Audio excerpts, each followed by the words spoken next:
Do you design and apply questionnaires and checklists to evaluate and validate work? In these video guides you will learn how to automate these tasks, and perform them more effectively and efficiently. Let me show you how to plan, execute, and control layered process audits in the evaluation app. Layered process audits are periodic checks on processes. Their objective is to ensure that work is standardized. They apply to relevant processes in all shifts, to prevent mistakes and task skipping. Their implementation reduces waste, lost time, and accident risks. First-level audits are carried out by process supervisors at the beginning of the shift or production batch. They intend to verify that everything is in its place to start the process, such as competent personnel, adequate protection, documentation in order, correct equipment, tools, and measurement devices, as well as available record formats, among other things. Second-level audits are carried out by staff personnel. They are executed at process stages daily or once a week. They help them to have a better understanding of the process, verify compliance with work standards, and ensure its controls operate correctly. Third-level audits are performed by managers. They are executed once a week or bi-weekly, to verify that the information generated is timely analyzed and used, and correct decisions are made. And fourth-level audits are carried out by senior management and visitors from sister plants and corporate offices. They help them to know the process and share best practices.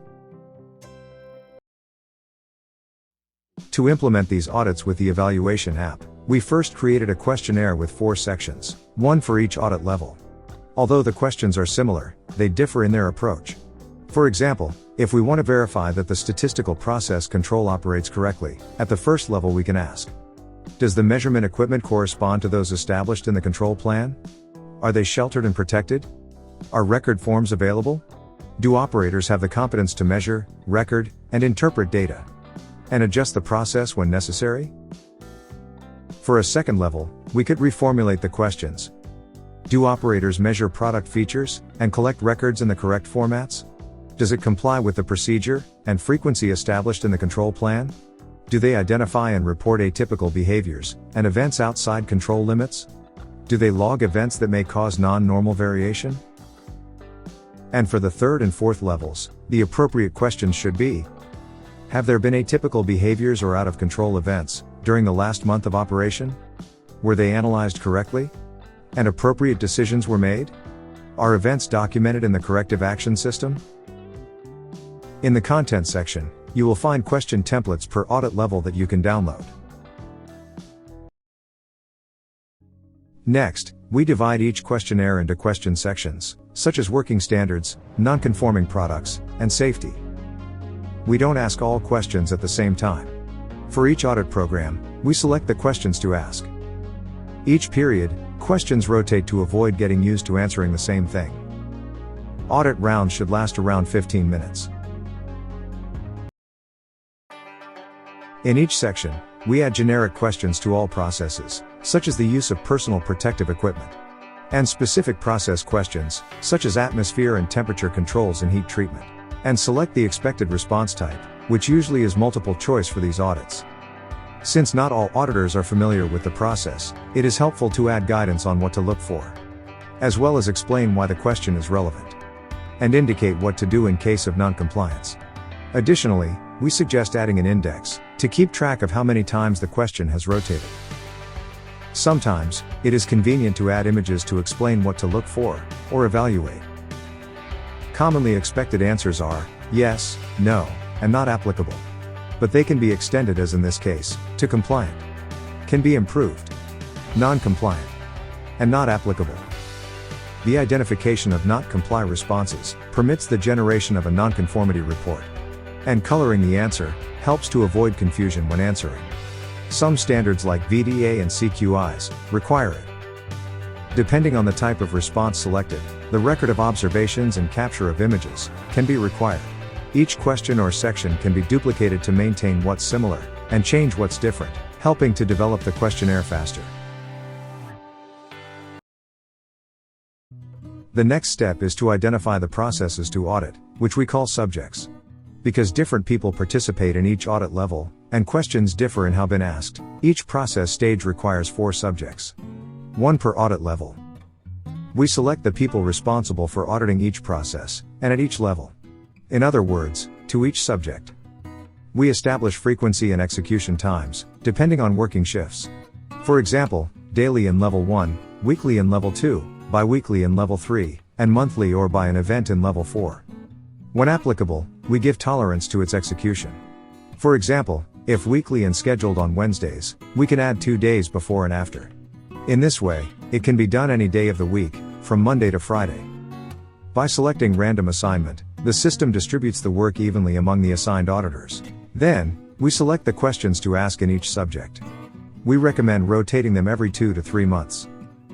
Processes can have an identifier to ensure the visit, either a QR or a radio frequency tag. If it is the case, then it is selected from its catalog. And finally, we identify the person responsible for the process, who will receive notification of the detected nonconformities, and who will attend to them with corrective actions or improvement projects. Then, we elaborate execution schedules, such as monthly, bi-monthly, or quarterly. We don't recommend further periods due to the natural personnel turnover and changes in production schedules. Since process audits perform at specific locations, we configured them with subjects. Detected nonconformities can be sent automatically to the Corrective Action app. When detected, process owners receive a notification for their attention. If someone fails to perform an audit, her superior can receive a notification, and the audit can be rescheduled for her. This action discourages noncompliance. Other people can also receive notifications of nonconformities, to follow up on them. And if you want to restrict the number of audits scheduled per person, either per day, week, or month, the maximum number to be scheduled is established. Finally, the subjects to be included in the program are selected. When generating the program, a proposed schedule of audits is displayed to validate it, and notify the auditors involved. The number inside each box indicates the number of audits scheduled per day, and auditor. If its color is black, it means it's pending. If was completed, it turns green. And red means that it was not done and has already expired. When cancelled and justified, it changes to blue. Selecting a box displays information on scheduled audits. If they are on time, you can change the auditor, move the date, and see the questions. If they have already expired, you can justify them with a reason. Once the schedule is modified or validated, notifications are sent to the auditors by email. The date, time, and number of emails sent are recorded as evidence. Once notified auditors, they can consult their work plan on a phone or tablet. Each audit indicates the process to audit, the planned date, time, and tolerance if there is one established. If the date and time correspond to the audit plan period, the Start button will activate, otherwise cannot be executed. When pressing this button, the questionnaire displays on the screen. If the selected answer allows or requires comments or photographs, the fields to do so are activated. Questions configured as mandatory have a symbol to indicate that you cannot go to the next section of questions, or send the evaluation until answered. When an assessment is completed and submitted, it goes from the pending list to the previous one, where it can be viewed. A report displays the total number of scheduled audits, and how many of them are pending, completed, expired, and justified. A table shows the responses of the auditors in each audit. A bar graph shows the compliance of the planned audits, both by the auditors and by audited processes. Additionally, a graph displays the number and percentage of findings in the questions asked. And Pareto charts, which identify the question sections, or questions with more nonconformities reported. For example, the security section may have the highest quantity, but the working standards question may have the highest number of nonconformities. Finally, a report of findings is displayed, indicating the date and time of its detection, the process involved, the unanswered question, and the selected answer, as well as recorded comments and photographs. The report can be exported as a spreadsheet to perform additional analysis. Findings must be answered by process owners, whether they add their comments in the report, or by creating a corrective action, or a Kaizen initiative in their corresponding apps. If you find this video helpful, please like it so that other people can see it. We invite you to subscribe to our channel to see more video guides, and visit our site to learn more about our apps. If you want to try our platform, send us an email, and we will gladly create a test account for you. Don't miss more time. Subscribe now.